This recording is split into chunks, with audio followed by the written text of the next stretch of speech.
Axşamınız xeyir qızlar, necəsiz? Yəqin ki, hər biriniz xalqın qızı sözünü eşitmisiniz. Əgər sizə də mamanız evdə xalqın qızı bunu etdi, onu etdi deyibsə, bu videonuzu mamanıza paylaşmağı unutmayın. Ananıza atın, qoynuna görsün və qulaq assın.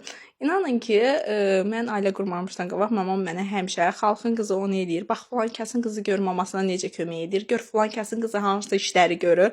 Mən mamamın şəbtini də yemişəm, qaşığını da yemişəm. O bir otaqdan bu bir otağa qaşıq da atıb, arxamdan şəpik də atıb.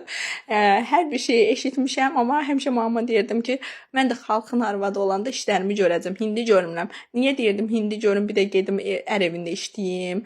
Yox deyirdim, elə şey olmaz. Əslində düz şey deyil, mamanıza kömək etmək lazımdır, mamalara da dincəlmək lazımdır. Yəni bizlərə o əziyyət çəkir. İndi anlayıram həqiqətən də. Onda anlamırdım, amma indi anlayıram və indi öz işlərimi özüm görürəm. Miray evdə yox idi, mən də başladım dağıtdığı yerləri yavaş-yavaş yığışdırdım, səliqəyə saldım.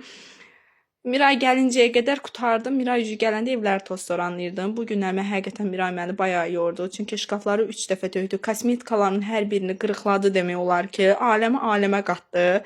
Yəni mən də başladım yavaş-yavaş işlərimi görməyə. İnanın ki, mən bu işləri görə hələ onlayn telefonla da işləyirəm. Evdən oturaraq heç bir yerə çıxmadan pulumu qazanıram. Yəni siz də qazanmaq istəyirsinizsə, təbii ki, mənə qoşula bilərsiniz. Direktə yazmanız yetərlidir. Aylıq 700 manat, 1000 manat kim qazanmaq istəməz ki, yoldaşına kim dəstək olmaq istəməz ki? Məncə hər bir qadının arzusudur.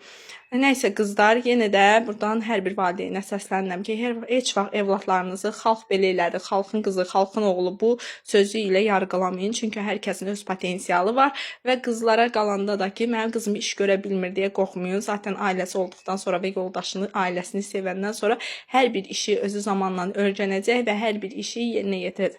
Sadəcə siz ona düzgün tərbiyə və düzgün təhsil, əsas təhsildir və düzgün belə deyim, özünü dərk etməyi öyrətsəniz, qalan hər şey düzələr.